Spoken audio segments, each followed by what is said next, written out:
నా పేరు సాయి ప్రసాదరావు అండి. Telangana RT and human rights activist association awareness programme in charge and మామూలు డిస్ట్రిక్ట్ ప్రెసిడెంట్ అండి.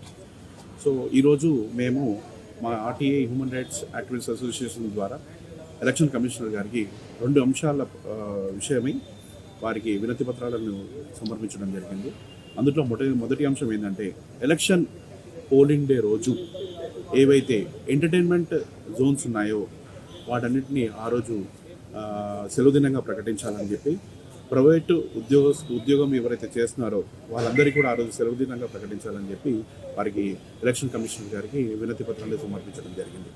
రెండో అంశం ఏంటంటే ఈ ఎలక్షన్ నోటిఫికేషన్ జారీ అయినటువంటి రోజు నుంచి ఎలక్షన్ డే వరకు, ఎలక్షన్ అంతకుముందు ముగించే డే వరకు మామూలుగా లిక్కర్ పరిమిత పరిధిలో యావరేజ్గా ఎంత ఉంటుందో అదే విధంగానే కంటిన్యూ చేయాలంటని చెప్పి, పరిమితిని మించి అమ్మకూడదంటని చెప్పి అటువంటి ఉత్తర్వులు జారీ చేయాలని చెప్పి ఎలక్షన్ కమిషనర్ గారికి వినతి పత్రాన్ని సమర్పించడం జరిగింది.